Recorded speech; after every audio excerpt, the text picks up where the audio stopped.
Mathieu Devez en compagnie de Sacha Robin. Rebonjour Mathieu, vous suivez donc cette mobilisation, l'appel du collectif Bassine Non Merci pour protester contre ces retenues d'eau. Vous nous disiez tout à l'heure que la tension montait d'un cran, on le voit sur les images, avec l'utilisation de gaz lacrymogène apparemment. Effectivement, Barbara, après le calme ce matin, la tempête cet après-midi, beaucoup de tensions ici. C'était surtout il y a quelques minutes des affrontements entre les forces de l'ordre et les manifestants.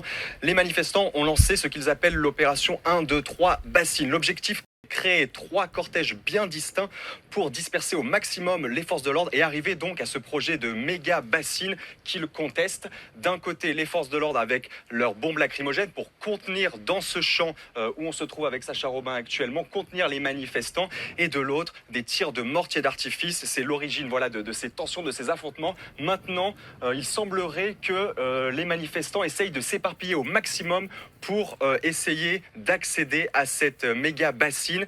On en a vu partir un peu dans tous les sens, à droite, à gauche. La stratégie de ces 3 cortèges bien distincts ne porte pas ses fruits. Certains ont rebroussé chemin jusqu'au campement. Et donc, c'est maintenant une stratégie quasi individuelle pour arriver à cette méga bassine et y commettre, c'est ce que redoute en tout cas la préfète, des saccages, des violences, des dégradations sur cette bassine qui se trouve à 2 km d'ici. Mathieu, vous qui les avez vus, ces manifestants, on le voit, par moments repoussés par les forces de l'ordre, qui vient manifester? Quel est le profil des gens qui sont mobilisés aujourd'hui?